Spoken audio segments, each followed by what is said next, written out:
person, another abuser, who his effect on Aemond is very clearly laid out in the show. I mean, Aemond did set him on fire last season. Set him on fire. And there was a whole episode earlier this season that talks about their relationship and how it affected Aemond and how Aemond felt tormented by him.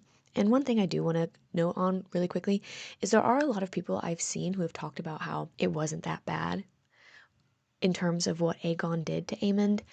And I think what they're thinking about is one scene in particular and then not thinking about any of the other scenes. And I'll talk about that really quickly, but I do want to say that if you're one of those people who is tempted to be like, this torment, this bullying, this abuse by one character to another isn't that bad, I think we're getting into like comparing trauma and the way that something affects someone.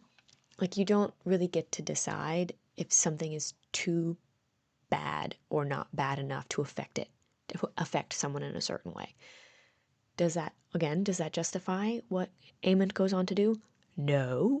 But we don't get to sit here and decide like, no, well, being isolated from every single person your age because they think you're weird and they don't want to talk to you or hang out with you or play with you, and then being bullied by them relentlessly for years, that's not bad enough to become a angry person.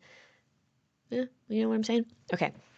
So we're starting with the main point, not the main point, but like the first time that we really see this kind of dynamic between Aegon and Aemond. That is in episode 6, I believe, of season 1. But Aemond, when he's young, he doesn't have a dragon, and so he's bullied by all the other boys who have a dragon, and he doesn't get to have a dragon.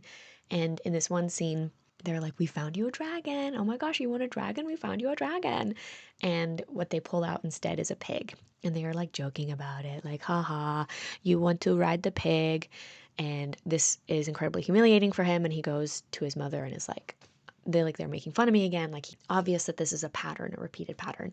Alicent goes to confront Aegon about it. What she says is, this is not a direct quote, this is paraphrasing, you can cuff him about as much as you want at home, but like, you have to show camaraderie with him when you're out in public, specifically around the other two boys. She's willing to comfort Aemond when he's upset, but she's not willing to like lay down the law with Aegon and be like, treat your brother better. We also see some like roughing about on the training field, but it's nothing crazy.